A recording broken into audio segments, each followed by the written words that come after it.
All right, so I thought I'd do a little bit of sketching here for some tattoo work. So I wanted to talk a little bit about drawing digitally. Right now, I'm using an iPad Pro, Apple Pencil. The app I'm using is Autodesk Sketchbook. It's a great program. I know a lot of people. Hang on, my music. I know a lot of people do prefer Procreate, and I have used Procreate quite a bit. There are some advantages of Procreate. It does have some custom brushes that are kind of tools for tattooing, um, which are nice, but it's a lot more complicated. I like Autodesk because I can work with it with my clients one on one, and they're not kind of lost on what's happening. So the number one problem that people have when they're working with um, digital art is they have a hard time starting out understanding layers. The easiest way to explain layers is going to be think of it like different tracing papers that you stack over top of one another, and you can make them as dark or as light as you want. And like this skull face here is on its own single layer. So I can make that, super dark and just use that, or I can make it opaque and light so I can draw over top of it and manipulate it how I want to, not necessarily be limited to the photograph. Now, before I got into the stream, I took these pieces, kind of put them together in a stage design, and then erased out bits that I didn't need so it would stack the way that I wanted it to. So something that's real important about layers is whichever layer is on top is relevant to the stack. So you can see here how this jaw is over top of this rose bit. So on my screen over on this side, if I take this rose layer and I grab it and move it above the skull layer, then it becomes the priority. And when I let go, you can see how that rose goes over top of the skull. Now, this is useful for a few things. I mean, you can use that to really easily erase out the bits that you want to make it the skull go right to the rose. Um, but for this particular piece, I need it under because it's going to be cast shadow, looking like the rose is underneath. These bits of foliage. The interesting thing about drawing this way is it doesn't matter what style you're going to be doing.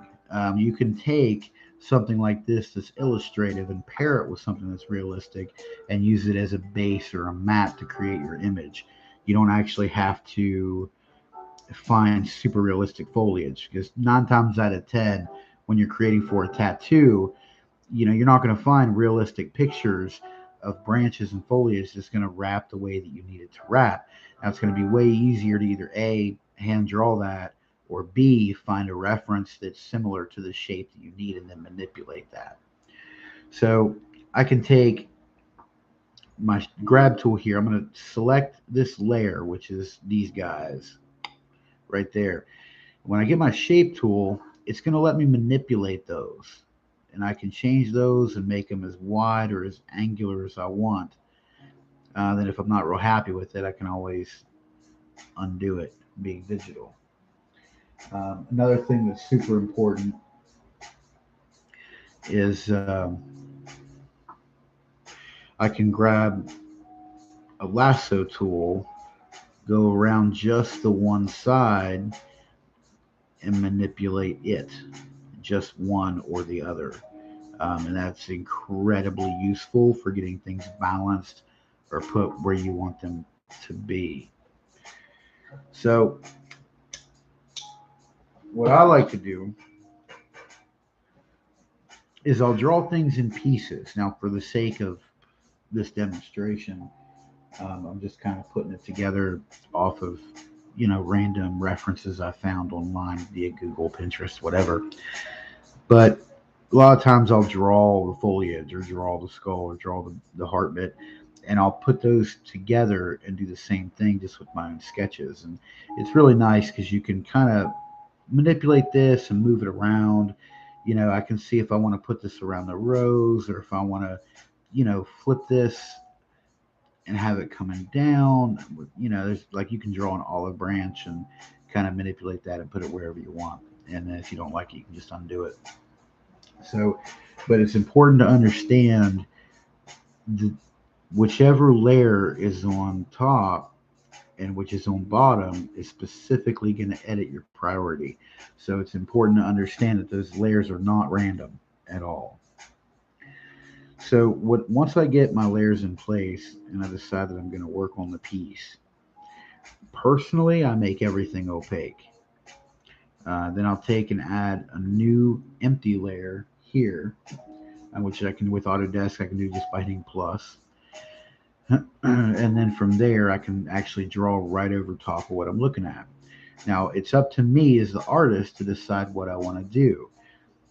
So I can take, I'm going to use a color right now just to make this more identifiable. So I can decide if I want to make this skull super illustrative and actually trace out hard lines. And this is really an advantage for doing illustrative style tattooing because you can sort out your shading, sort out a stencil. Now, when I'm doing my stencil work, determining how I'm going to put this on my client, I will use these little dots as like the shading areas. So I'll do, kind of something like this and sort of topographically map out where my darks and lights are for my pattern. Once the whole thing's done, then I can screenshot it and send it to myself and print it out and size it. And then I've got a nice reference for a stencil. But I can sit here and kind of hand trace all this stuff, and it makes a really nice illustrative stencil.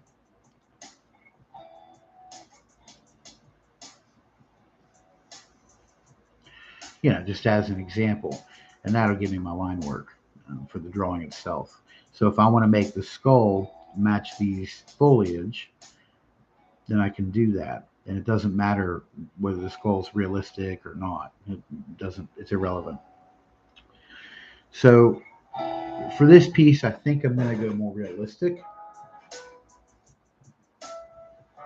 So I'm going to be making the foliage itself a little more realistic than what they're drawing at currently. So I like taking my airbrush tool and I will lower my flow, which is essentially the amount of pigment it applies. For an example, if I do a high flow, one mark is going to be very dark. If I do a lower flow, which I'm just touching this and dragging it down, then the same pressure is going to be super light.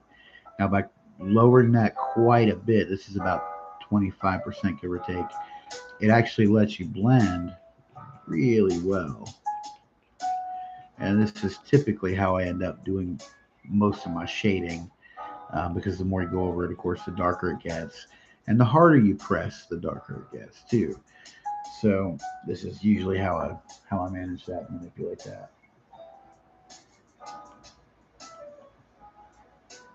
I'm just going to clear that and start from there. The larger something is, the larger your stylus tool circle is. See here, small to big. The larger that is, the easier it is to blend. But I kind of treat this sort of like, I don't know, I've been tattooing so long, I just kind of draw like I tattoo, with the exception of when I do my tattoos, I do draw bottom up just to maintain my stencil. Thankfully, drawing like this, you just don't have to worry about that at all.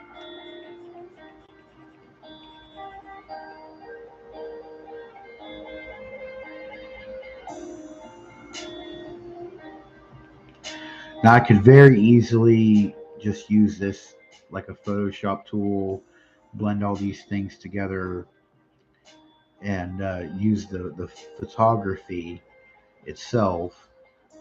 But I like going over by hand. in my experience doing it by hand, I know what's going to happen when I tattoo it. I know how it's going to, appear, how I'm going to approach the artwork and things like that. So when it comes time to tattoo, I'm much more familiar with what's going on. And personally, I really value that. It's like a stencil machine. Like I don't ever really use a Thermofax to make stencils. I know a lot of people do, but I just don't. I'm sure it's easier in some ways for things like lettering or illustrative pieces. But for realism, I really like to do my stencil by hand.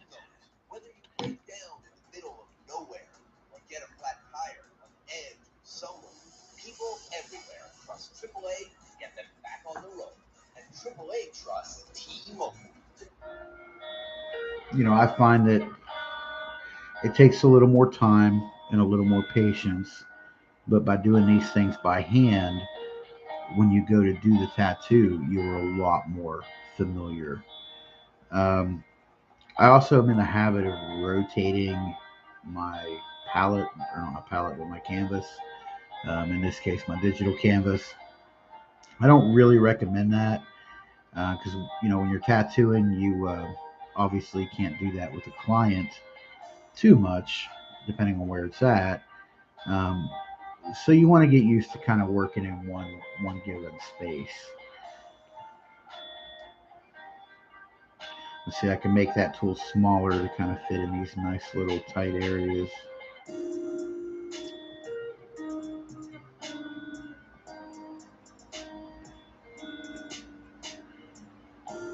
And again, I'm not trying to make this exact. I'm using the shapes that the reference provides, and then I'm going to add a bit more tattooable, shading and value onto this piece, which is going to let me have, a little more free reign, a little more manipulation of the piece.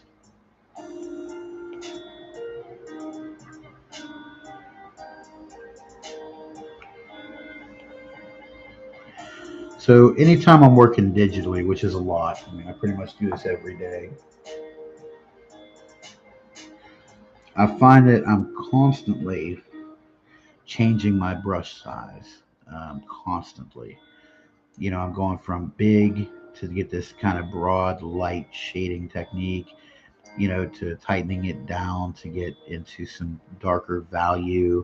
And then, of course, I'll shrink it down and get some really tight little dark spots, depending on what it is that I'm doing here.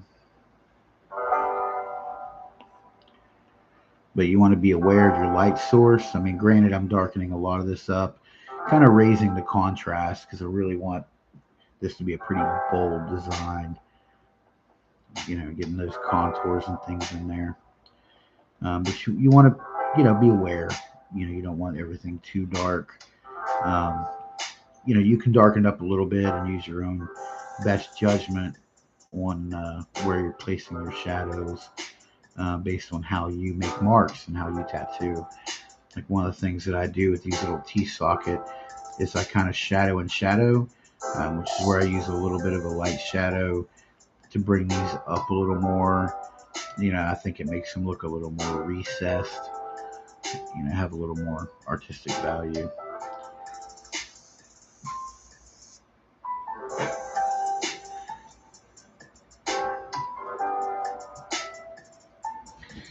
So I really need to kind of progress into this area, but I'm running into the foliage. So I'm going to make a new layer here, and I'm going to just make kind of an outline to go by. Now, again, these are going to be more realistic. So right now, I want to thicken that stem up because I want it to be more realistic when I do go to draw it. But this gives me something to work from. Now, this is not a final drawing. I'm not going to be using that in the tattoo. This is just allowing me to sort of thicken this stem up and make it, have a little more girth to it. So when I do tattoo it, I have the right amount of spacing. So I'll just kind of go through and sort of shape these, you know, and that way I know I have a space to work up to. but I'm definitely doing this on a different layer because I don't want this to be part of the original or the actual tattoo. So I can manipulate this later and completely do away with it. So like if I turn this off for the foliage, you can see that shape. So when I'm working on my skull, it lets me really kind of sort out, these archways here.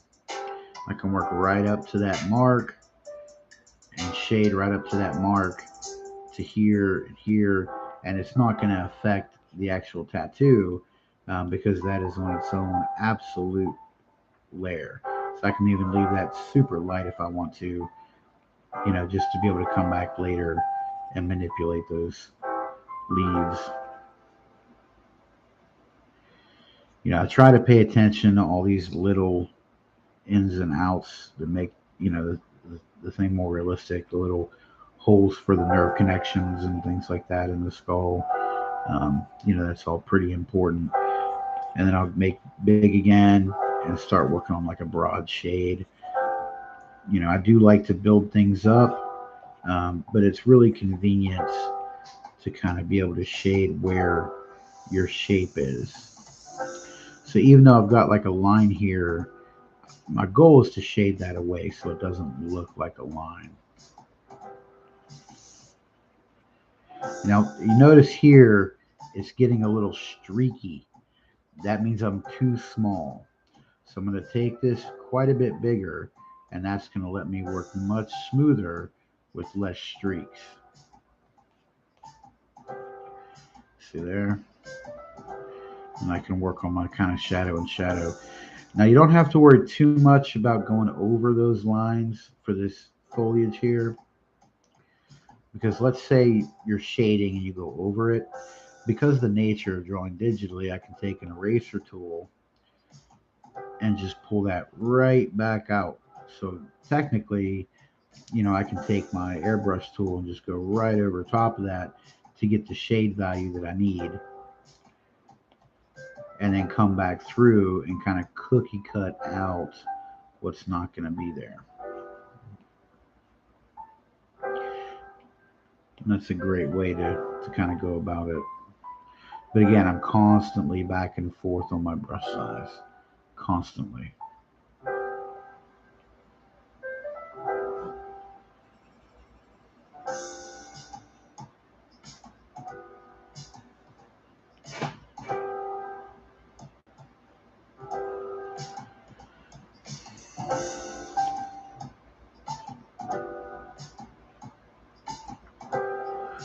Let me check. Okay, there's not really anything on this side. This gets complicated, but it's no big deal.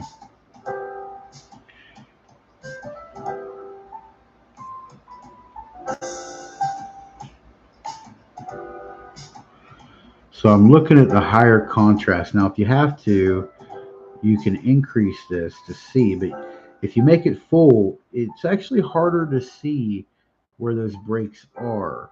And by dulling this out a little bit, like here, I can see this is a definitive dark space right here.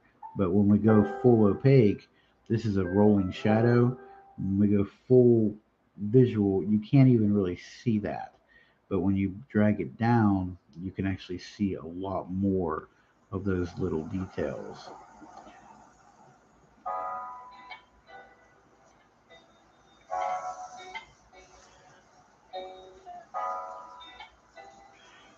Personally, I don't like seeing artwork um, with the eyes just kind of filled in, dark. I think it's kind of lazy. There's a lot better ways to go about that. I like actually leaving the holes for the like for the nerve for the eye. I really like just kind of drawing those in, and sometimes I'll add like fictitious holes. Some of these aren't real.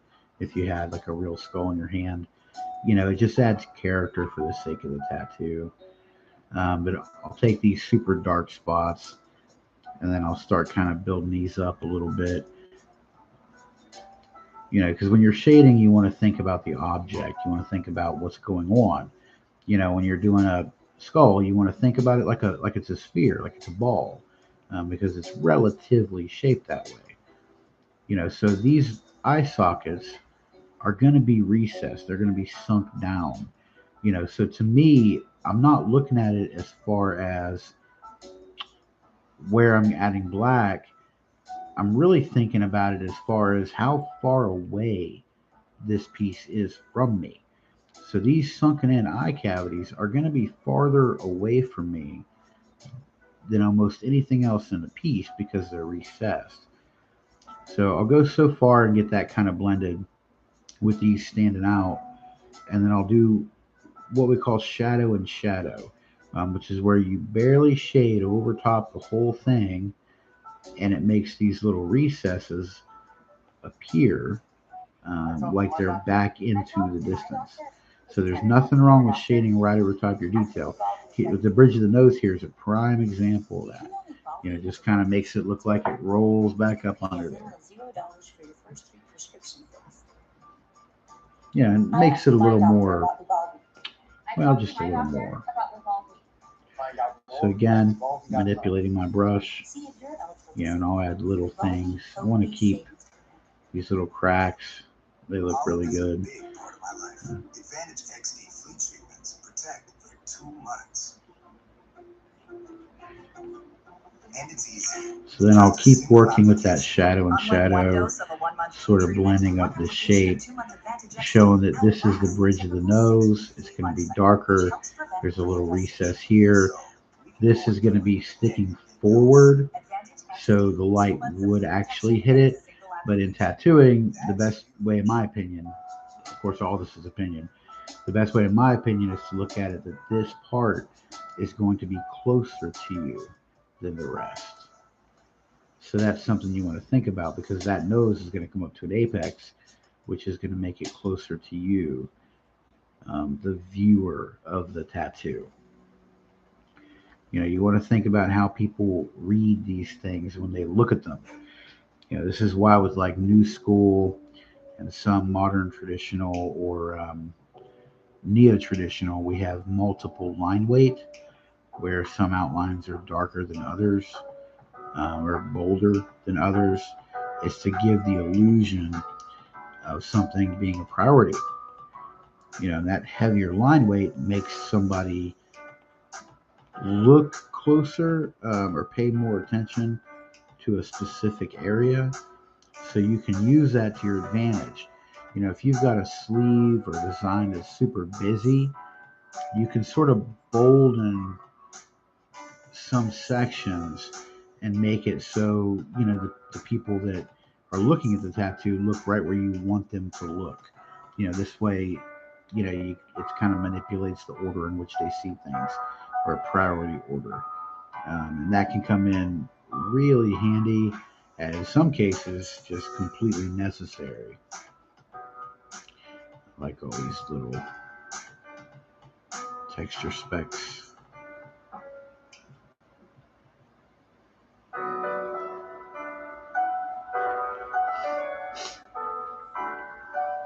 So one thing you can do, you can barely see that leaf right here.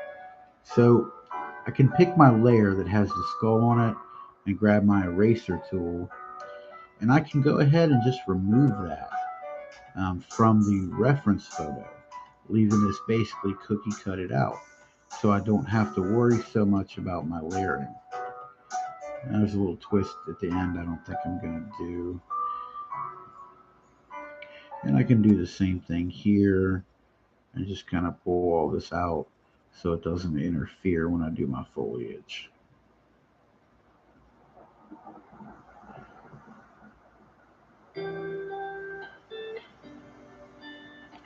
See, and it's out of the way. Excuse me. This little crossover shadow is where I was working on the eye. So I can grab the layer that I'm actually drawing on and erase that out too. and we're starting to see that, you know, where it's going over, um, dynamically, and I can continue down and pull that out for the stem, so it has a bit of a gap, for that stem.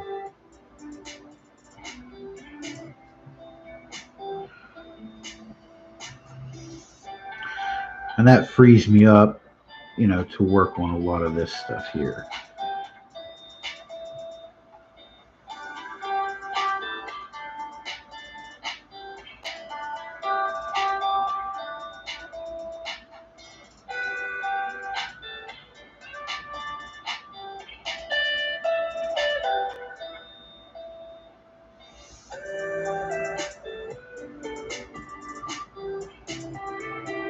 I'm just kind of avoiding working where that leaf is, letting it kind of stay on its own.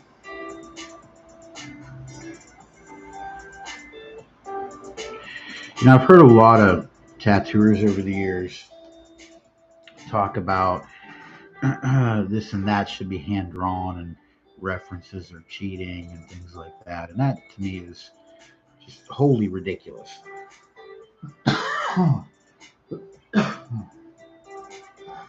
You know, if you can't draw, you're probably not going to be a tattooer. So, you're not trying to prove anything. I mean, you can draw it by hand if you want, and that's great. But the reality here is you got to do whatever it takes to make the best possible artwork for your client. Your client's the one that has to live with it.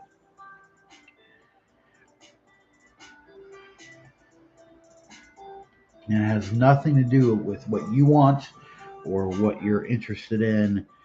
I mean, obviously, if you have long-term clients that trust your judgment, you can make suggestions, and they'll heed that. But it's not about you. It's about the client and the tattoo that they're going to wear the rest of their life. Um, I've been doing this almost 30 years, and my entire life's work I don't own.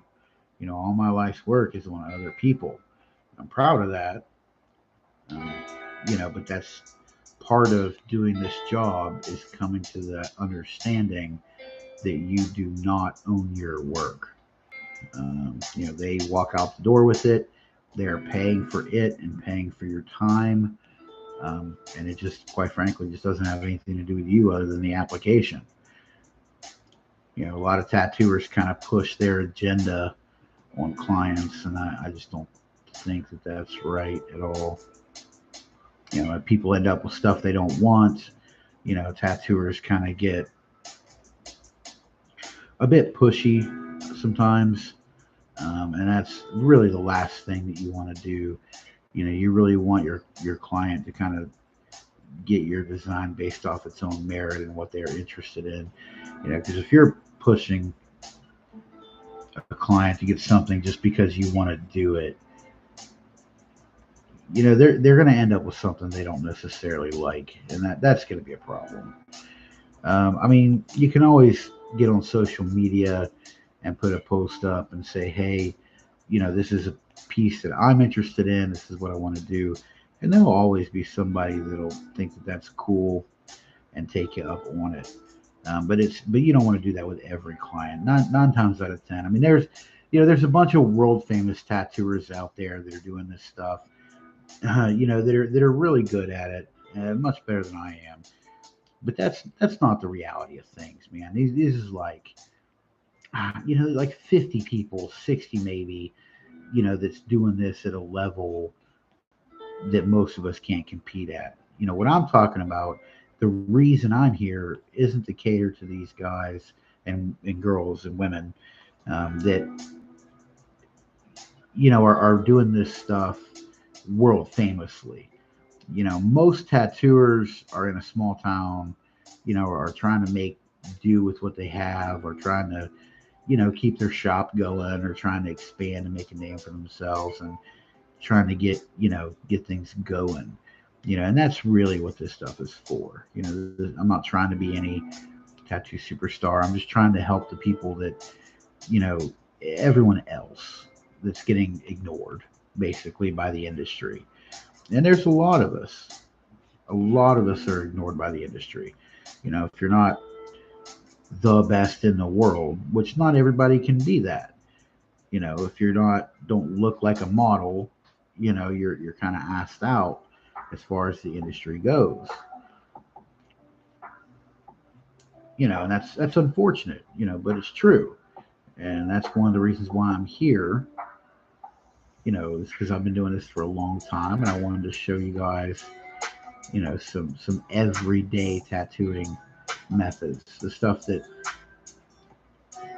you know we really are going to use every day. Notice I'm just kind of going about the shape of those highlights and wet spots. Now, when I go to tattoo this, I can always go through and add white highlights and make it look wet, and that's a super simple trick. But you know, keep in mind I'm framing this stuff in too. You know, I am framing in this deep recess here. It goes up kind of both ways to enable me to do this piece here.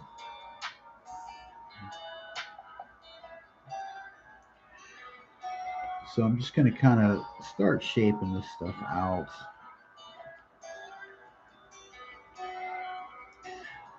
Now again, I mean, yeah, you know, you can use this and print it out, um, you know, as a photograph and kind of manipulate that and make a stencil and just go off your stencil. And a lot of people do that. Some pieces I do that too, where you just kind of Photoshop everything together and then just tattoo it based on your stencil work.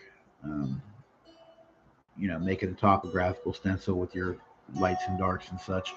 But doing this by hand, you really get a feel for what's going on. You can, you know, it's not even that I'm trying to duplicate the photo.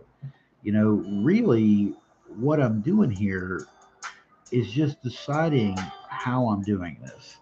And I'm making decisions. And that's really what I'm doing. It's how I'm going to approach this, you know, how I'm going to manipulate the artwork to reflect what I need it to reflect in a way that, you know, either A is doing what the client wants it to do, or B, me as an artist, what I want it to do.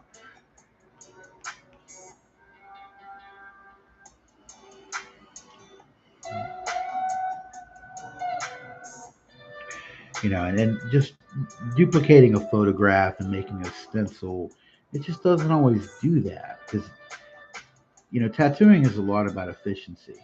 And when you're tattooing somebody, you don't want to make a mark and then say, oh, what am I going to do next? I guess I need to do this. That's, you know, how tattooers are slow. You know, and it's not about necessarily being fast. Fast is a byproduct of making positive choices. You know, so by, excuse me, it's very late where I'm at. So, you know, essentially, there are so many things that as a tattooer we can suggest. When somebody comes through the door and they say, hey, I'm thinking about getting this, there is an infinite amount of things that we can show them, whatever our mind kind of takes us to. And you have to be aware of that you're choosing for your client what you choose to show them. You know, because and it's through limitation. It's not even through like, you know, wanting to control the situation. It's just limited. I mean, there's just so many artistic options out there that you just really are making decisions for them. Because even if you show them 10 things and 10 references or examples, there's still 10. You know, that's not 200 or 700, you know, that they can find online or they can talk to their friend or another artist. Yeah, because excuse me, because everybody makes marks different. So even if you're giving them options, even if you're showing them, 10, 15 different ideas for photography or art or drawings, whether it's something you did or something you pulled from the internet, you're still limiting that choice because you're doing the research for them. So you want to make sure that you're using that to your client's advantage more than your advantage.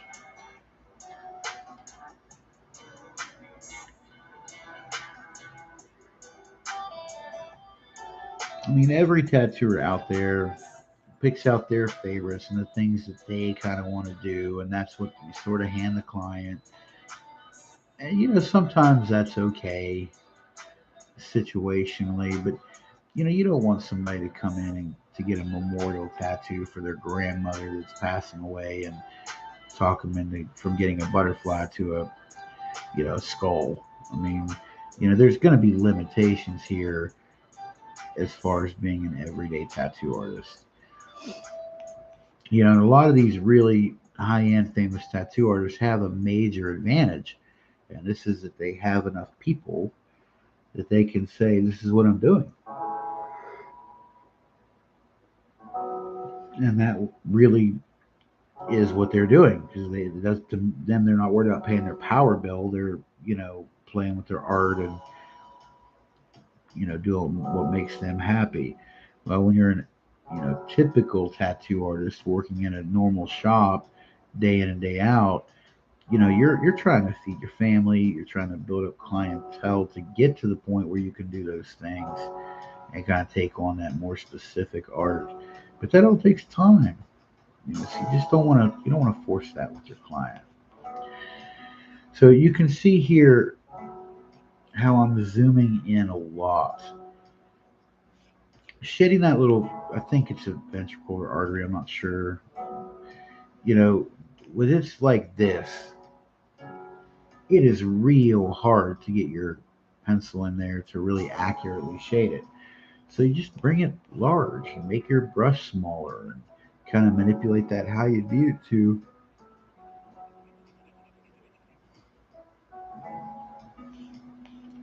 you know, see, things are starting to blend together and look good. So something else I want to show you when working with layering. The foliage layer, these little branches here that I can turn on and turn off, you can see, I'm going to watch right around the leaf. I'm going to make this bigger. You can see this little fog area here where you kind of lose your shape. Well, as I decrease the opaquency of that, you can see that edge really kind of coming through. But you can see to the right and the left of that reference, that leaf reference, you're just losing that. So the easiest way to fix that or to make it easier for yourself is to grab your layer that your reference is on and get your eraser.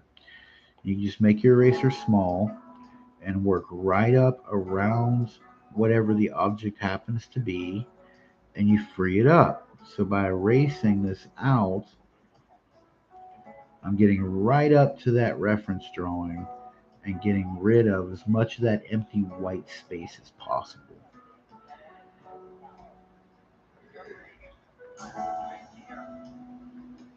And that's going to let me go right back in shading.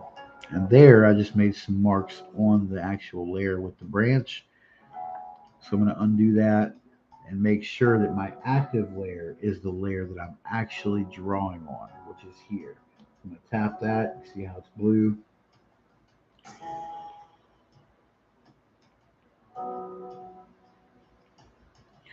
This I'm making dark because I know when I get to my realism that this is going to be a cast shadow. This leaf, I want to cast a shadow onto the skull. I'll be doing the same thing right here. So it looks like that leaf is a tangible item by the time I get to that design. And from there, I just continue.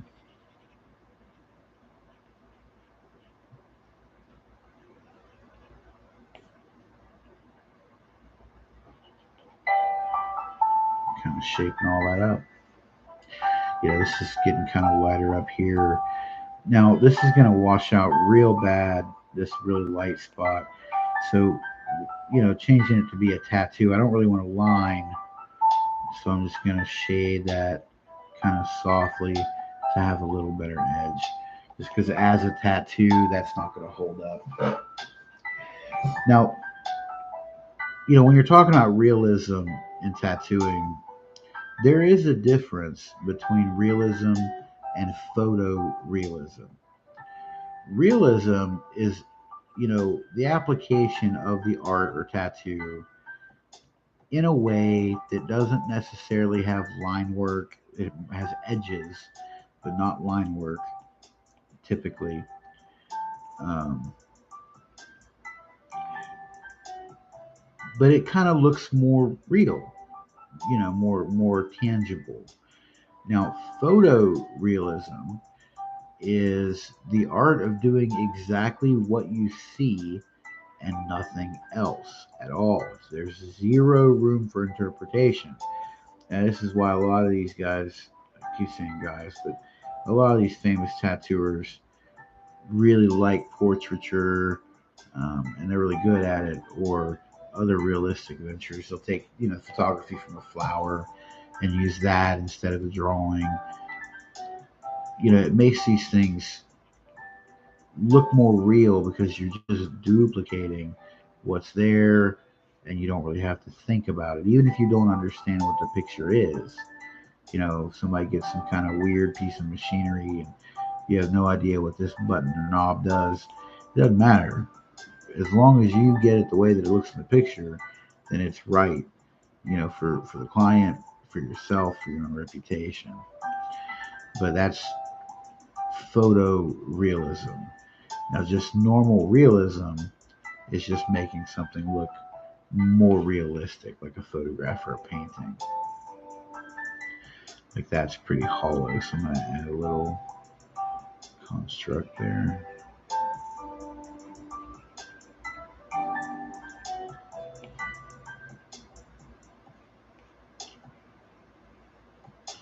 Yeah, again, I'm not trying to focus on making things have a line.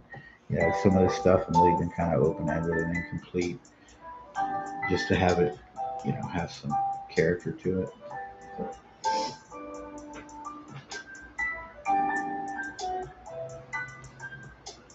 But this is basically how you build. The foliage I'm not going to build yet.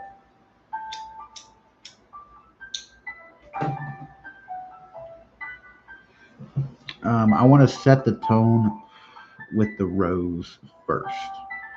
So that's the next piece that I'm going into. Now, again, this rose is its own layer, its own reference. Okay, now I can make that lighter or darker, but you can see how it affects that top jaw. So I need it a little bit dark just to kind of match the tone of the skull I'm working on. So I'll prep this. And now how I like to prep this found art is I'll start by erasing out the parts that I don't need. And I'll make sure that I'm on that rose layer. So I'll go kind of big with the eraser and kind of work down, making sure I get all that stuff out of there. And see the difference that that's making. Now, of course, I can always come back with my skull reference, and lighten that and darken that to help with my value. Sometimes it helps to pull those shadows out too, just to see where everything is. You can always add a dynamic shadow or a cast shadow after the fact, so it's worth just kind of deleting all that stuff out of there.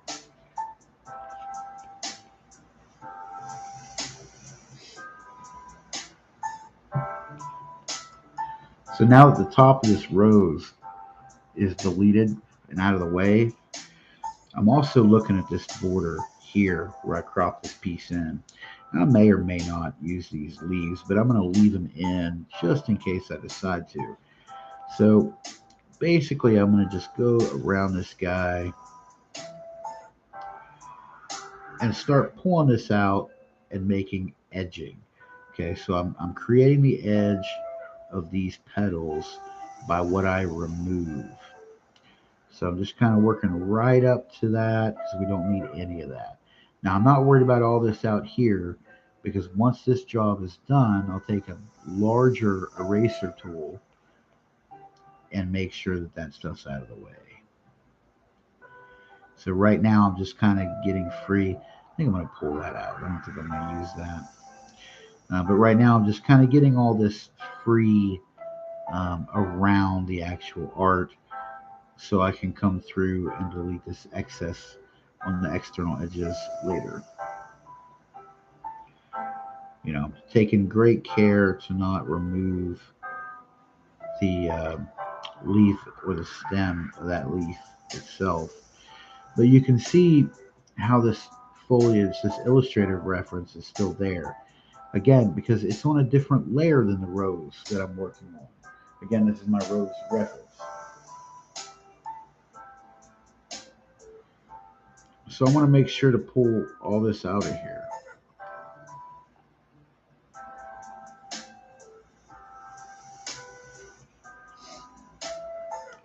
And as I'm doing my refining art, if I want to keep this, I can draw that tip in no problem. And that compensates for using a photographic reference that has like a cropped edge.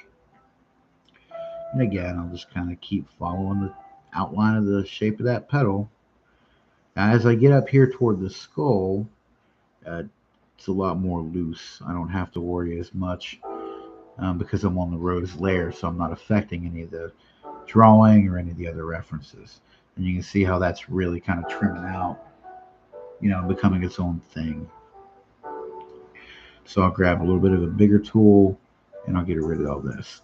Again, same principle. I'm going to keep that bigger tool, the eraser, and just sort of get up to my edging and knock out a lot of this gray field that I know I'm not going to need. Now I'm going to create my own background so it all matches throughout the whole piece, but that's why I'm getting rid of this background because I don't need it. And if I try to put my own shaded background behind this piece, um, while all this gray is here, it's going to be pretty obvious. It's going to stand out. Your client's going to wonder kind of what's going on. So you want to get all this stuff out of here. Now, this little patch of gray right here, you can barely see it on your screen. On my screen, I can see it pretty well. I'm not sure where that is. I'm pretty sure it's on the skull reference. So I'm going to tip the skull reference and see if that, and it does.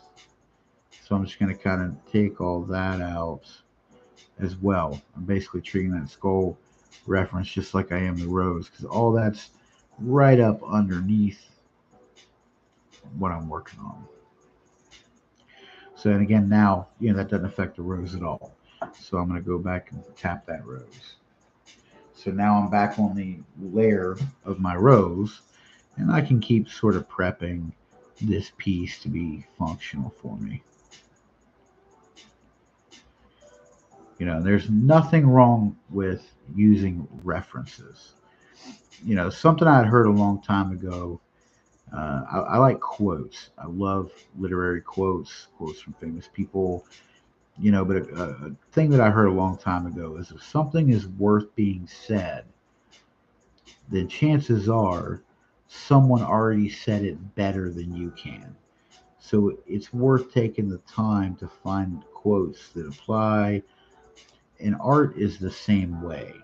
If there's something that you're trying to draw, something that you're trying to create, the chance is somebody's already done it, or at least a version of it that's similar to what's on your mind, and that use it. That's going to help create better work. It's going to help you learn more styles and more tattooing. Everybody's so concerned with adaptating their own style that we really forget about fundamentals. And it is good to have your own style, but I wouldn't focus on it as an everyday tattooer. Again, some of these people that work within a certain set style, that's what they're known for. If you're an everyday tattoo artist working in an average street shop, you've got to be able to do a little bit of everything. And you got to be able to do it faster, way faster. Some of these guys that do these big, huge, pieces that they're famous for, they're spending weeks in some cases working out their design. And that's great. That's fantastic. It's a lot of dedication, but people in an everyday studio just don't have the time to do that.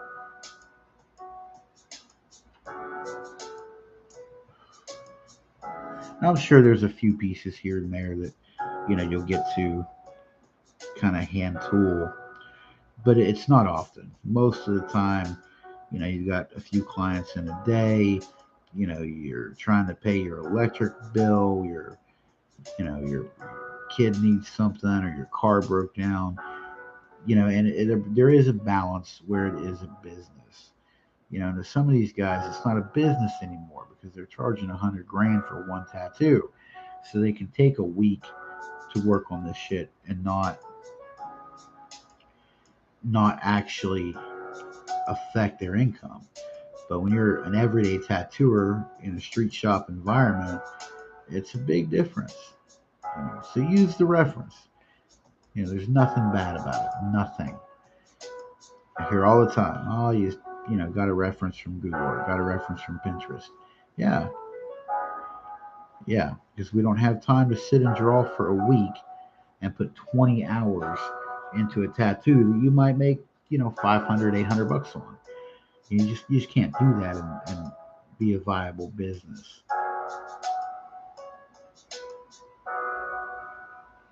A lot of these guys, I keep saying guys, a lot of these tattooers are quick to judge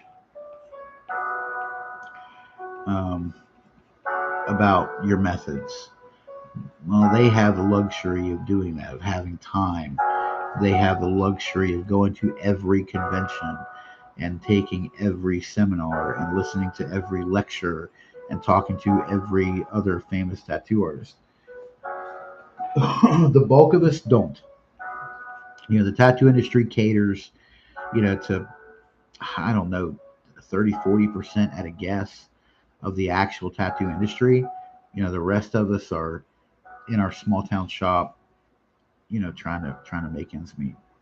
Now, what happened here was the edge of my hand. I hit this tool for the paintbrush, and I didn't mean to do that. So I'm going to undo that and go back to my brush. Now, you can avoid that on Autodesk specifically by touching this button here, right here, the square. This square lets you remove all of your tools and have just the drawing, which means there's nothing for you to touch. But then you have to keep turning it on and off to get to your tools. So that's something you'll have to decide if that's easier for you or harder for you.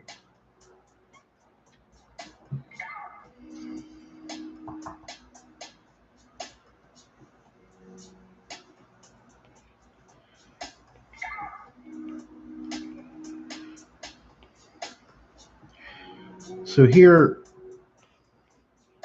I'm starting out just kind of shaping this rose and getting these petals pretty identifiable as individual sections. Making this bold. Little things like if this tattoo, is the size of your hand, give or take, this little center is not going to stay well. It's going to blur. It's going to fade. You're going to have a lot of problems with that. So zooming in to look at it, there's three little independent petals, one here, here, and here. Now, what I like to do is I will use this base shape at the bottom right here, and I'll keep this stuff intact. But this one's not bad because it kind of wraps around. So I'll keep it here. And I'm probably going to make these one leaf or petal right here and just kind of manipulate that. And then I'll do the same here and make this one leaf or petal. And it's, I turn that from three into one. and it's more spaced out. When I'm tattooing, I'm going to be able to get a mag in there a lot easier, um, or whatever your tool, your favorite needle grouping is. I know a lot of people do this stuff with a 14 round too. If it's real small, you're shading with liners at that point, but you're going to cause a lot of damage to the skin and could potentially cause scarring. So I try to steer away from that. So I like to just simplify the art a little bit, and it still looks good. It still looks good smaller, but that's going to hold up over time a lot more, and last years longer. It's important to tattoo for the healed product, not for your picture for social media. You want to make sure that your healed product is going to look good in 5 years. You get online, you look up a lot of these famous tattooers and put in healed tattoo. It is not the same thing as all the pictures that you see on social media, not even remotely. A lot of the stuff they're doing looks great for the photo. It looks great for the what they're selling, which is themselves. But a few years down the road, I mean, it looks like trash. So you have to be real careful to make sure to tattoo a hair darker than you want it, because all tattoos lighten by about 10 or 15%, and you want to make sure that you're making those positive changes to make your design hold up after time. Because it's not new clients is not what establishes an artist. It's not what keeps a shop running. It's really not. People say they don't care if they are mean to a client, or they don't care if they're, rushing through a tattoo because somebody else will be in tomorrow. I've also heard the line that people turn 18 every day. And while that's true, by not doing a good job, I've got clients that I've been tattooing on for 15 years. So if I just kind of half-assed through what I was doing, that would not be the case.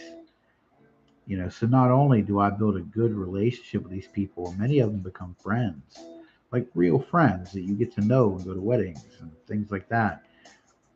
But you also are losing out on a lot of income. You take one person that might get a tattoo once or twice a year, and you multiply, you're talking about on the average of a couple $100 tattoo all the way up to $1,000 tattoo or more, on the average. You do that twice a year for 15 years. I mean, that's a house. That's a new car. You don't want to alienate out your clients. They are literally what let you do what you're trying to do. And that's very, very important. Be approachable.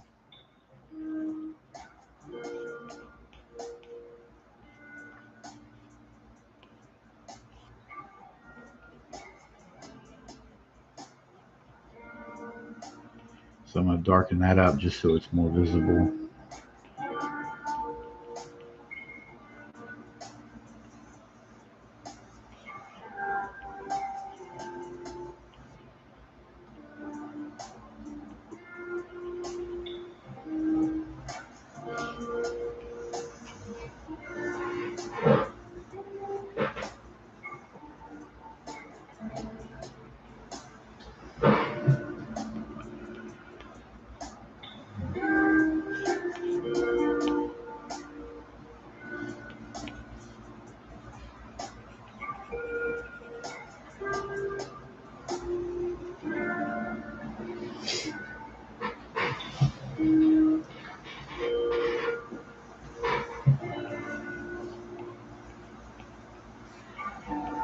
I lowered my saturation or my flow here to make this blend a little smoother.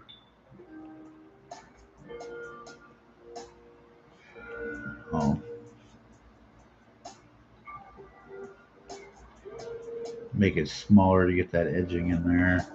and then I'll blend it out. So I'm looking at this side's edge, not this side. This side I'm going to blend away. And then to make sure that looks curled, I'll come on the outside of that there and add that little bit of shading. And it gives the illusion that that's nice and curled.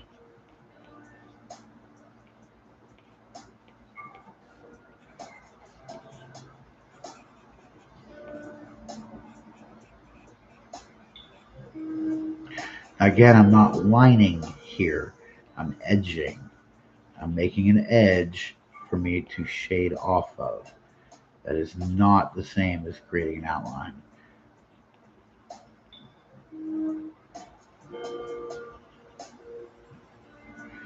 So here, this little recess. And I'll blend out this this wall. It's kind of a dark chunk. Blend that out nice. See there?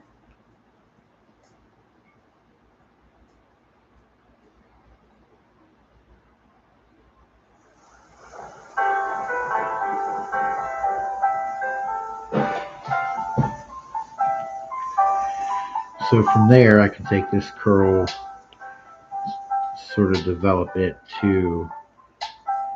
Another thing I'll do is like where you have these slight little bends, I'll manipulate that and make it look like a wrinkle in these roses. And I really like doing that. It makes it look like it's kind of wavy, adds a little, shoot, there, I'll do it again.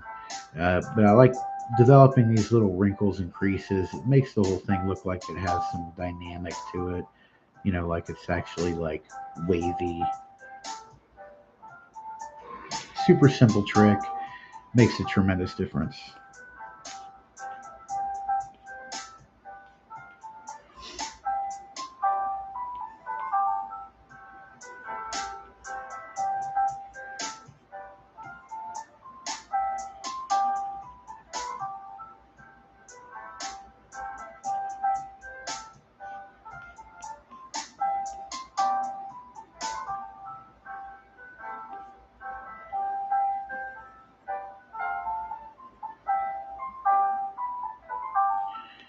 So here you can see this little wave. Now right now this is my cast shadow. This petal is casting a shadow onto this lower petal. And I'm going to develop that first to kind of get my shape into place.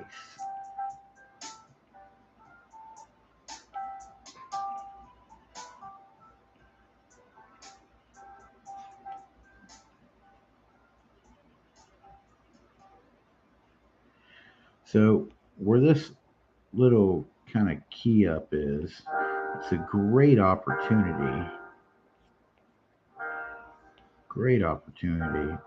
to make a wrinkle. So I'm just going to kind of lead off that mark and shade there. Now this isn't going to be as dramatic because this is the slope side. So I'm just going to kind of follow my edge, but I'm leaving a little bit of a gap here, which is like a positive. Just slowly kind of develop this little spot here. Make sure that I blend that out because it looks a little too much. Again, I can do the same thing here with this little point and bring it over to meet. And I've got a nice little positive over the top here. And then that lets me kind of bring this stuff around and we're full circle. Now, something I like doing with roses specifically when I'm doing them a little more realistic is the underside of everything I'll actually black. Again, not a line, but an edge.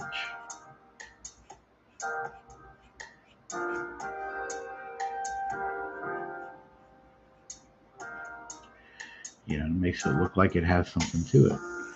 And again, I can do the same right here. It's like that three-dimensional edge of the petal.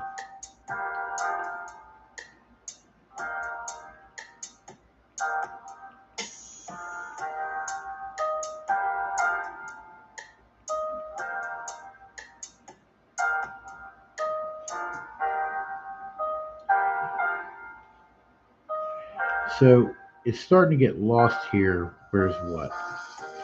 So now that all this is shaded, I can go under my skull and start shading in a cast shadow over everything.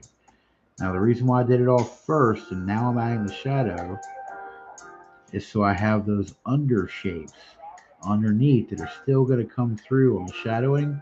So you're still going to see the heart of that rose. It's going to be lighter, a little harder to see by darker anyway. But it's a cast shadow. The skull's on top of it. There's going to be a shadow dropping down. So it's important to do that.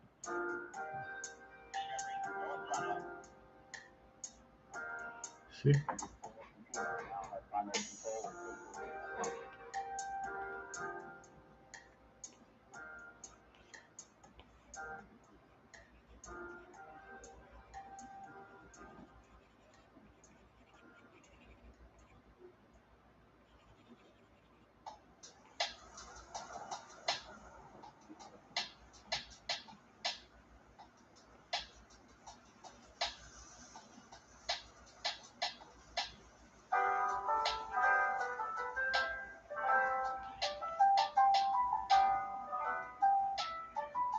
Now, to me, there's going to be a more defined shadow from this leaf hanging over. And again, I'll kind of edge it and make a spot.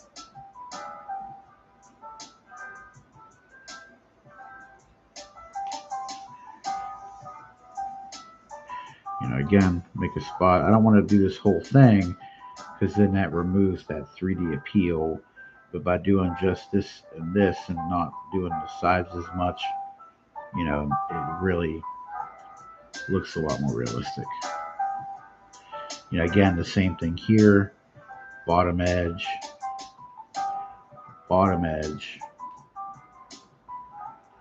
That's going to be a curl because I can. And bottom edge. Might do these that side.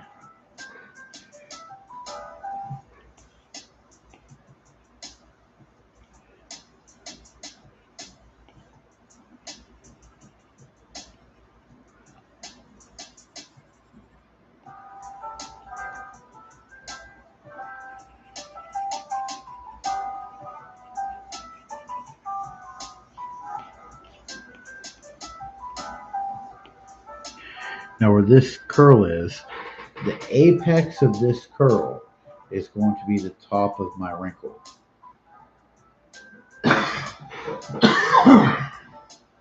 So then I'll sort of develop this out. And then I'll slightly darken it at the back a little bit and make a happy little wrinkle.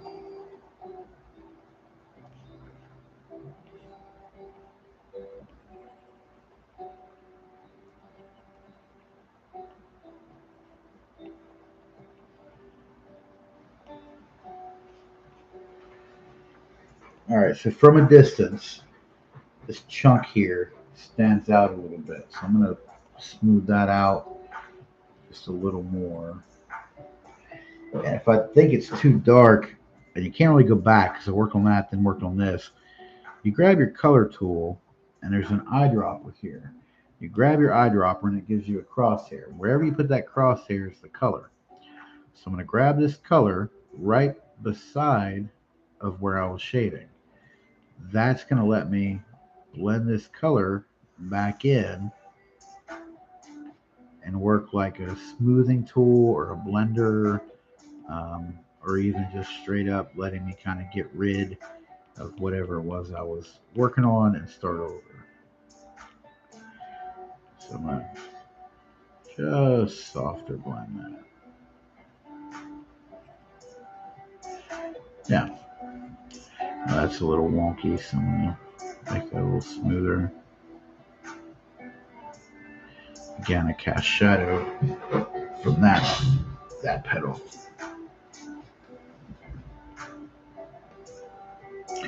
See, the whole thing's coming along pretty nice.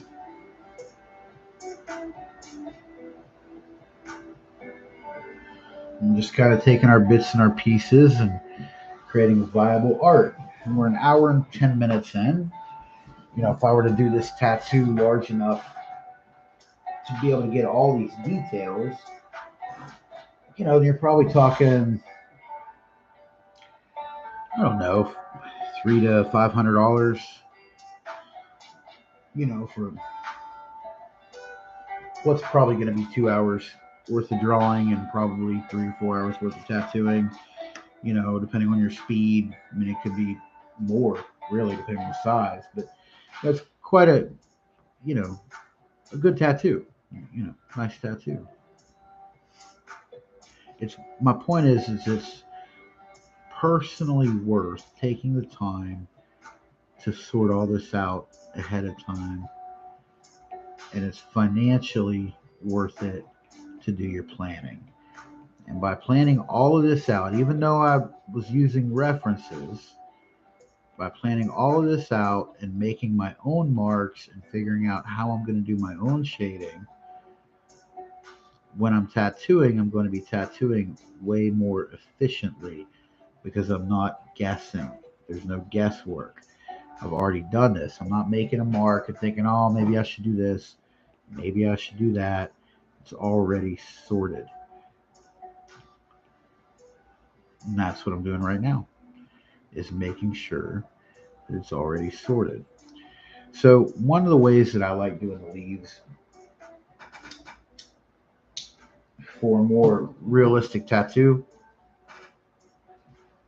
is I'll take the center here and I'll sort of blend it out.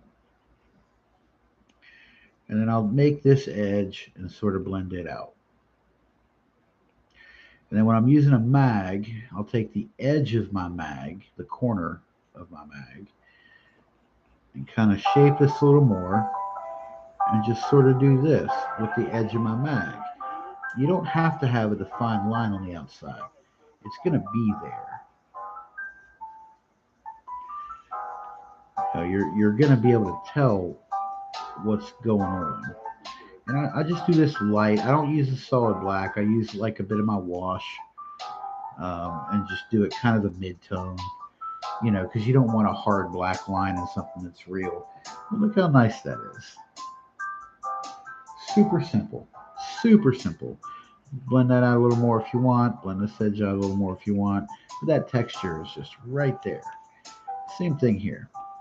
So I start with my center. I'm going to come up. I'm just going to kind of create this half here. Now I'm going to create the other half on this side here, but it's going to be dark to light, so this needs to be dark to light. You don't want to do dark to dark because then you lose your center. You want to do positive, negative reinforcements, or pos neg. You're watching to make sure that the stuff is going to be clear and it's going to look good and you're going to be able to tell what it is. Now here's where that tip got cut off.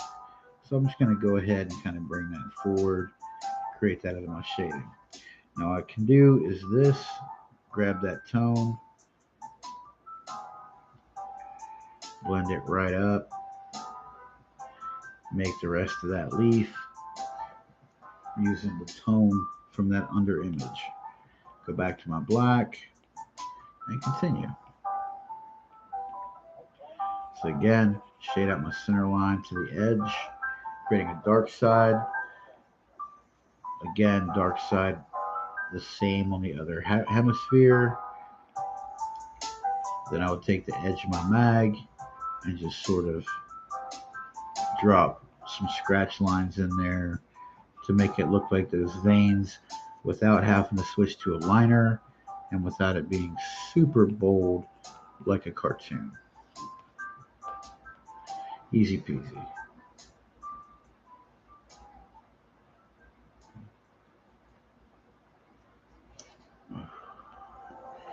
So now that we're getting to these leaves, this needs erased because I have that little bit of that skull reference kind of showing through. So I'm going to go ahead and just kind of get rid of that so it doesn't impact my shading. There's another chunk here. Here. That's not too bad. None. A little bit there left.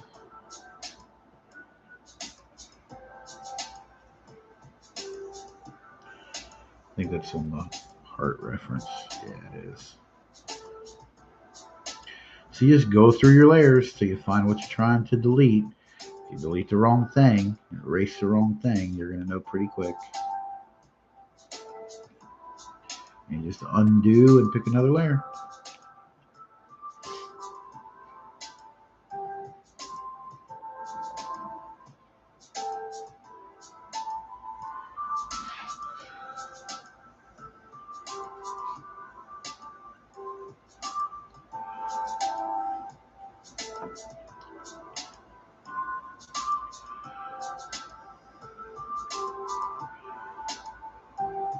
So these real thin branches, what I like to do here is I'll make them a little thicker, and then I'll run a hard edge down one side. A little bit of dynamic shadow where it's coming out from under that leaf, and job done. I mean, it's really that simple. I'm just creating a gray stem, and then I'll do darker on the bottom edge. And that really is it. I mean, it's way easier than it looks. I'll do it again here. So I'll just make kind of the width of the stem that I want, so I have enough room to make my mark. And that's just a gray, half sketched. And then I'll just create a black edge right along the bottom. That's it. I mean, that really is all you have to do. And it looks fantastic. And it works the same way with the tattoo. Even if I want to keep this little guy, same deal. Grayed out, a little bit of black. Make sure it has a nice blend here. A little bit of black. Pull back. Nice little stem. Super simple. Super simple. Now I'm going to do these leaves the exact same way I did the others. Except for that. So again, I undo, find the right tool, and fix what my hand bumped into. So same deal. I'm going to start with this middle. And this is where I'm making realistic out of the illustrative.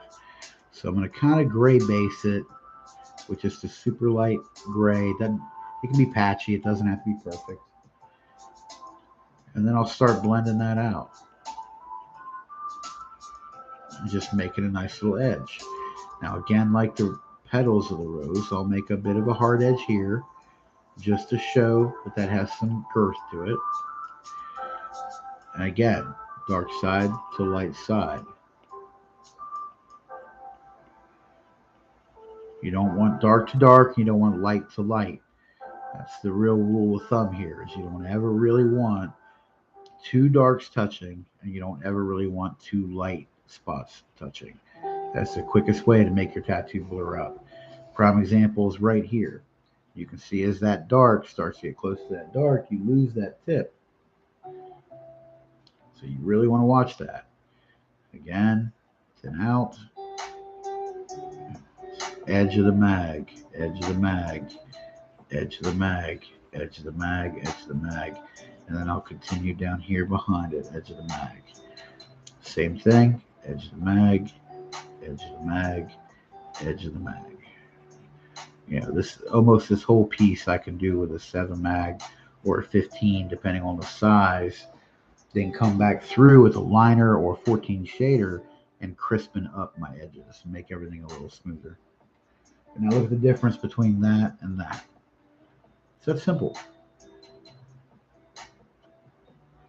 When you get into areas like here and here, you don't want to lose those. So the easiest way to do that is, again, build your stem, just like I showed you a minute ago. Light gray, dark underside. Kind of develop these little side shapes to make sure you can see them. Now, I'm still going to do my dark edge on the bottom because it separates itself out from the skull. But this top, I'm going to leave a bit negative. So I'm going to shade on this a little bit. Now here I'm outside the skull. So this area is light, so I'm making a dark go this way. Now because this is dark, I can't just shade that dark, I'm going to lose that edge. So I have to leave a little bit of a positive, a little bit of a lip right there. I'm going to shade on the outside of that a little bit just to shape it better. But a little bit of a positive. See that lighter spot, a little stripe? I'm going to leave that just so it stands out from the skull. Then again, edge of the mag, edge of the mag, edge of the mag, edge of the mag, edge of the mag. And this frees me up to make a cast shadow where this leaf is going to propagate a shadow onto the skull. And I kind of tip it sort of to match that archway, so that you can tell that's what it is. You kind of want the same shape. And I pulled away from it a little bit right here just to make it look like it curled down. It's just a handy little trick.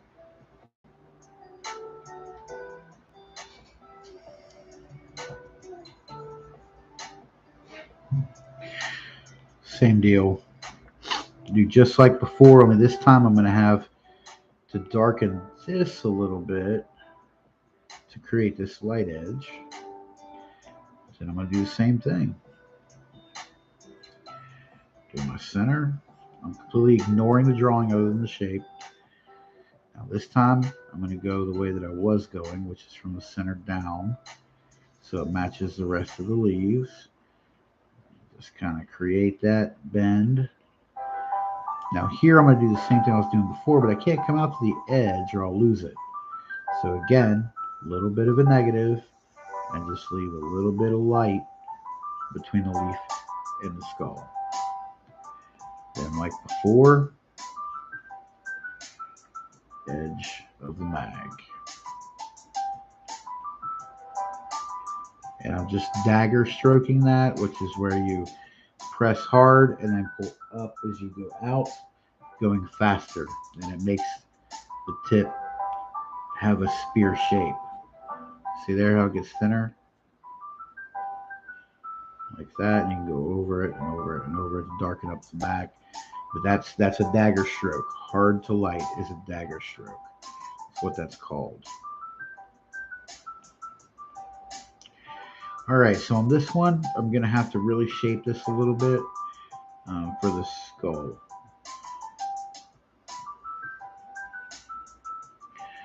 So, again, like before, hit my eraser tool. So I'm going to undo, make sure I grab the right tool again, and continue. Again, stem, leaving a little bit of a positive here. Stem, a little bit of a positive here. Now this little shy stem, I can make a cool little cast shadow coming off that offset pretty easy, and that's kind of job done. So again, I come up from the top, create an edge. Now this one I'm going to do backwards because it's up and down, and I can. So I'm going to have a bottom edge here. Where this curls up, it's going to break, but where it comes to here and curls up again is going to be another edge. See that? So this time I'm going to do the opposite, and I want to shade to the outside. But I'm still following my rule of positive, negative. Now here, I'm going to create the positive as a little vein here. So the other leaves kind of go this way. This leaf is going to go this way. It's going to arch downward because it's like cupping the skull. So I'm going to create that again, that little negative space. I can make that as dark as I want, really, as long as I have a nice negative up here. Now for this guy, I need to create this space for this curl to exist in, and then create the curl. If I need to darken it, I darken it on the outside where the skull is. And again, edge of the mag, edge of the mag, edge of the mag. I don't like that. I'm going to erase it and do it again. Make that a little skinnier.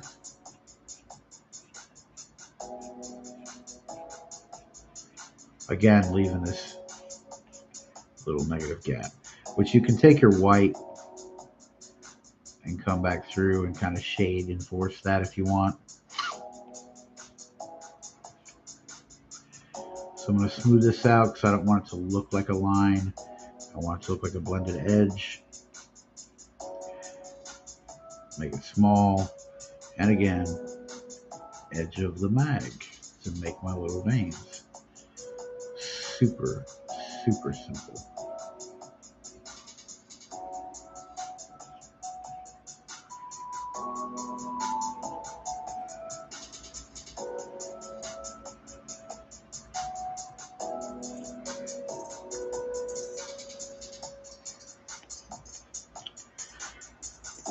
Rinse, repeat.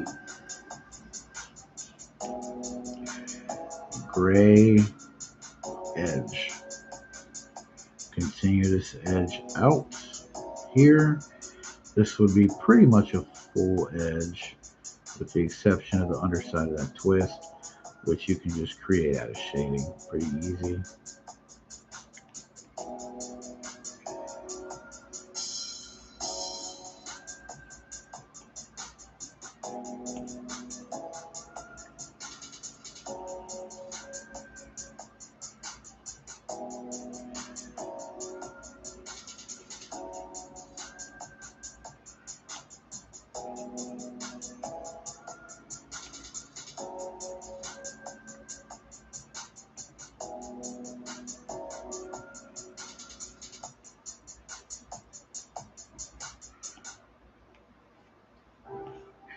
Make it bigger if you're not happy with the blend.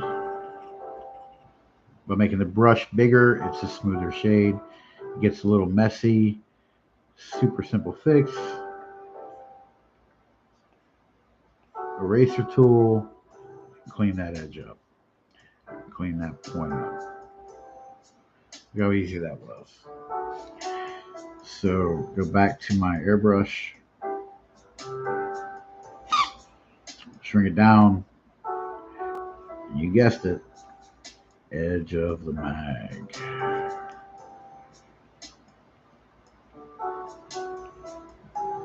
Look there. Isn't that nice?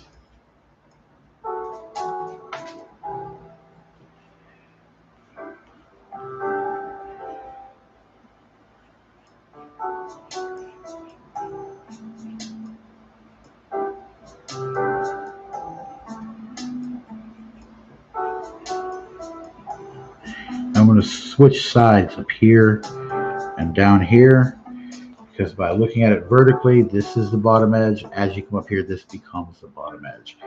So you pay attention to that and rotate them accordingly. So here, stem, bottom edge. This one's kind of small.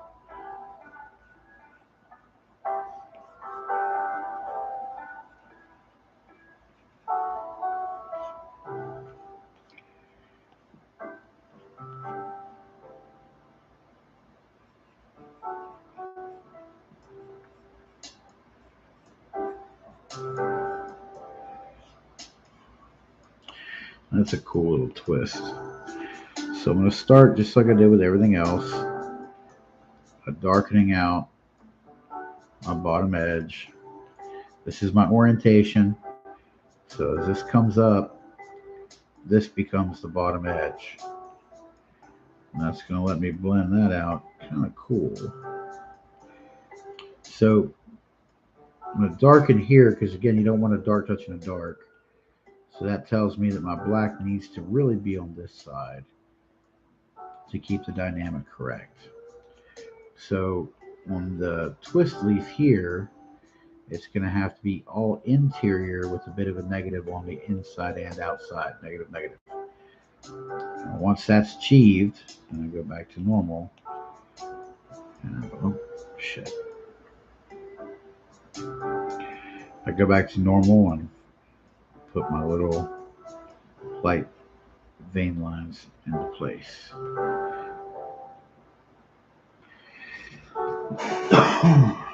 Cool little effect.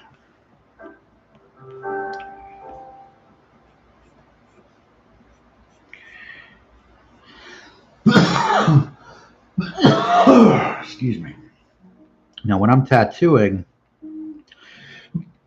this is all stencil my client, and this is how I tattoo. So as I'm tattooing, I'm proceeding just like I am here.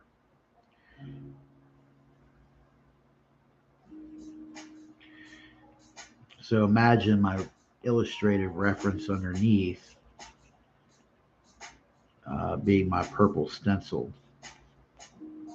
So as I'm tattooing, I'm sort of developing all these leaves out of shading, and I'm not really using a liner or anything.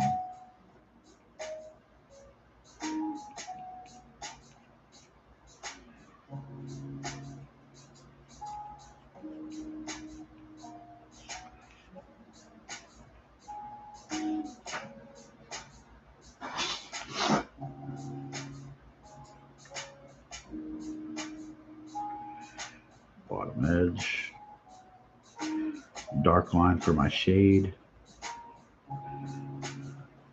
leaving a positive at the lip. This one's kind of small on the backside, so I'm just going to kind of whip that to make the shape. Edge of the mag. Let's take a look at that. Look at the difference here to here. And it's all super simple technique. Super simple.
There we go.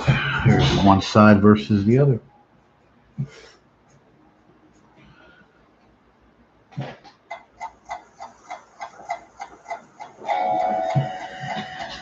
So far, so good, and all really straightforward.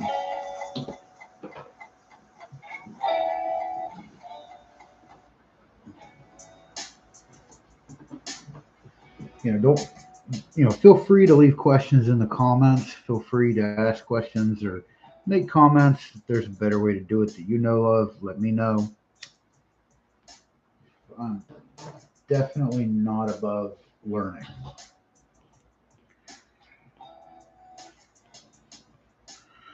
So I'm just going to continue this straight through. This time I'm not really going to go step by step. Just let you guys watch me the way that I do it. So that hopefully, kind of sets a lot of that clear, and you can just kind of see me run through it. This is real time. I mean, this is really about as fast as I tattoo it, to be honest.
There we go.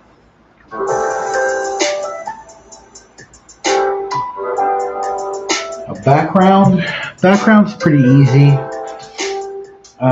Basically, whatever layer my primary drawing is on, I'm going to add a layer underneath of that so I don't interfere with anything. So just to be safe, I'm gonna add it like way down here. So for background, I'm just gonna make an easy, simple background for this demonstration. I'm gonna make this big and light, like you can see here, real big. Now all I'm going to do is take a real light, which is a very low flow, like 10, 15%, something like that, and just kind of shade behind everything. Um, Super simple. And it just makes everything not look like a sticker. And it just kind of haphazardly kind of go around that. Now because I'm on an under layer, it's not going to affect the drawing itself because all this stuff is above it, on top of it layer wise. So I'm just going to kind of scatter this. Now if you're putting this on a calf and you know which direction the muscle flows, then you can get into doing like all the little sways and shifts to go whatever flow you want. But we don't really have a descript way that's going to go yet. So I'm just kind of building this up. Now, cool thing about the background is you can do it as dark as you want, because then you take your slider for your opaquency here, and then you can just manipulate that and make it almost non-existent and just slowly bring it up till it's about the value that you want. You don't really want it real dark because then you start getting muddy at the edges where your tattoo shading is similar. You just kind of play with that until it has a little bit of a hue. Super, super simple. If you want to do highlights, it's not bad. You just grab your eraser and you go anywhere your background might. That's too defined.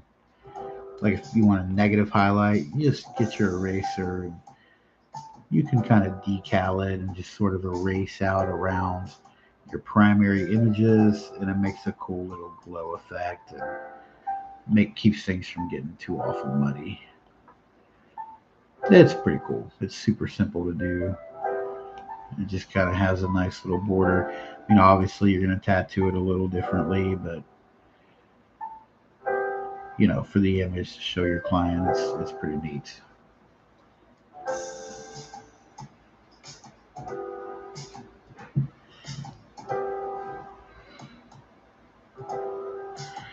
There's a seam here, which I'm assuming is a background to this, and it is. So I'm just gonna erase this stuff to kind of get rid of that seam. Looks like there's another one here.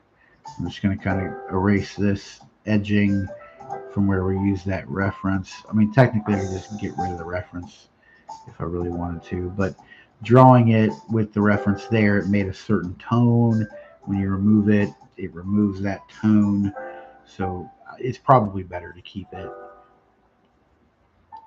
just because you visually, aesthetically drew it that way with that there. So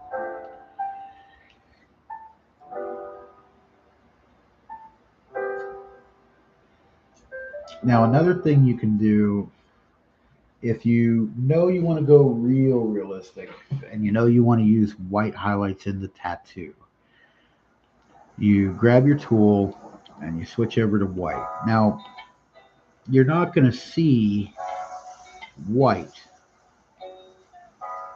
You're not going to see that because you're on white background. Okay, so what you want to do is you want to grab your background color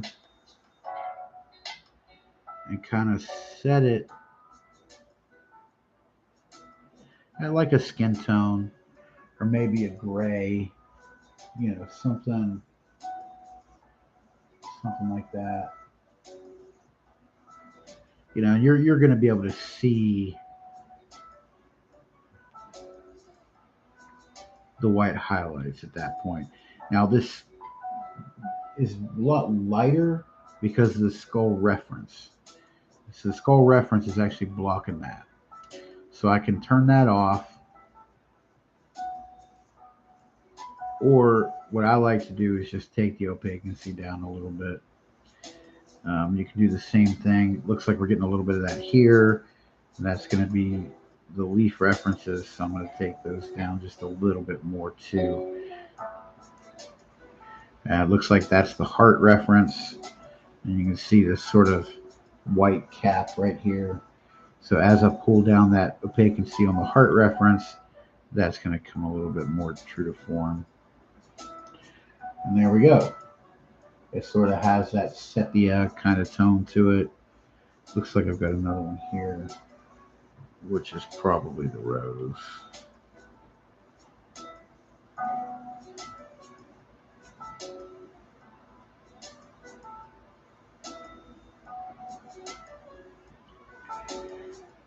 Not really the rose.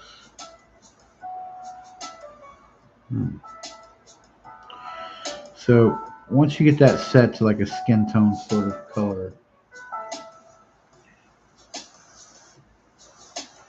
then that's going to let you really dish out some highlights. Oh, I need to put that on a layer that's above everything. Very tip top, or else it's not going to show up. Very tip top. Let me adjust my camera, see if I can get a better view of that.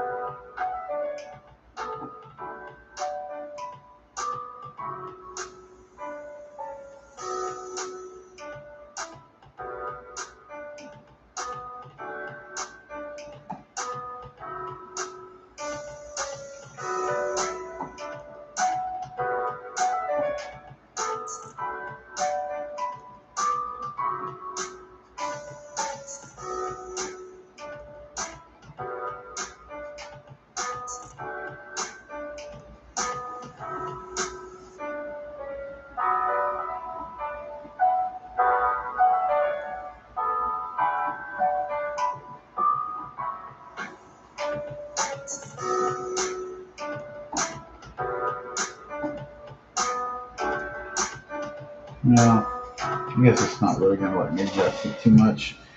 But anyway.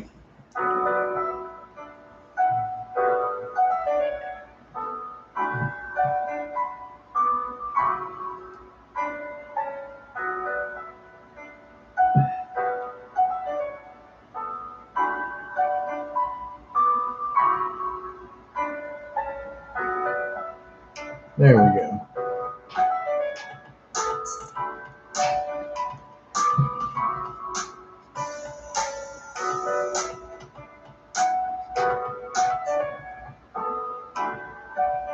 That's better. Okay. So this is really going to let the whites kind of come through.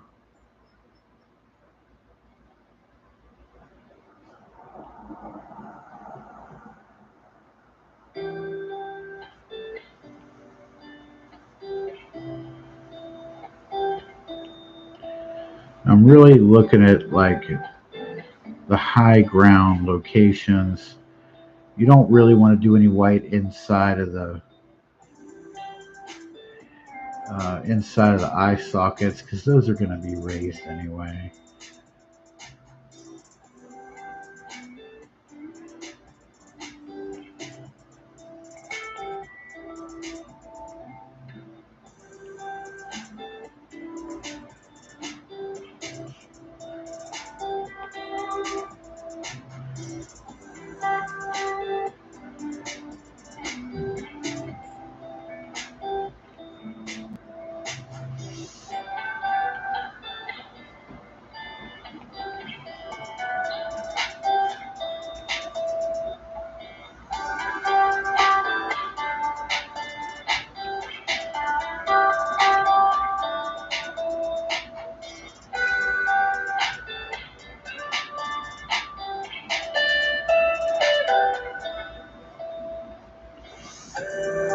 You want to use a little bit, but you don't really want to go real crazy on the white highlights.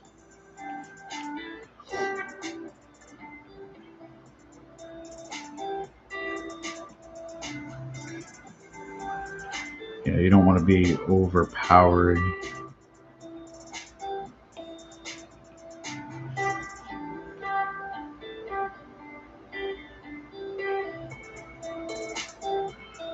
Yeah, kind of gives you an idea where the whites go. And it's a really cool kind of sepia tone.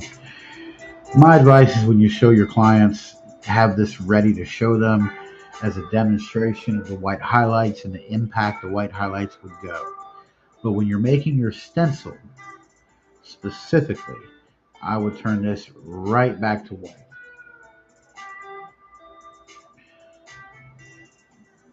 It makes it easier to maintain your stencil. Makes it easier to get your blending and your marks kind of topographically for your pattern. Maybe maybe tomorrow I'll sit down and go over using this design to actually make a stencil and the right way to map out a realistic stencil using like topographic markings. So you can mark your lights and your darks and kind of map it out. That way your stencil isn't just a shape, it's actually a mapping pattern for you to follow. And of course, like always, last thing we do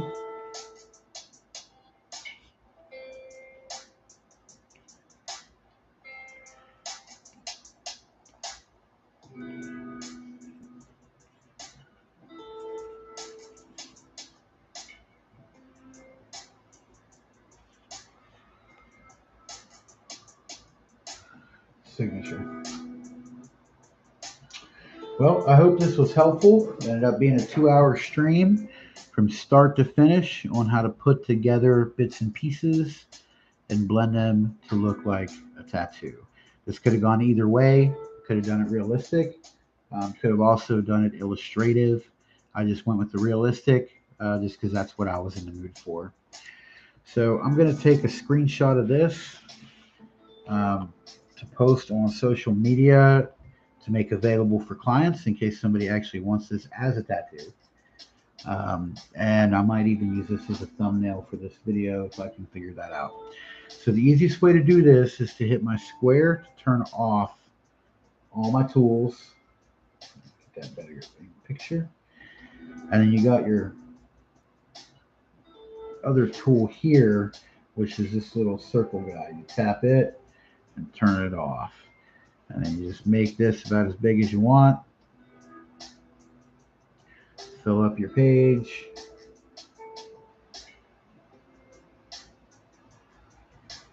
Make sure it's centered. And hit a screenshot, and it is now archived on your device. And you've got it. All right. If anybody watches this and has any questions, don't be afraid. I'm sure I'll check the comments. You guys have a good night. I hope you enjoyed my stream. Ask Dad Tattooing out.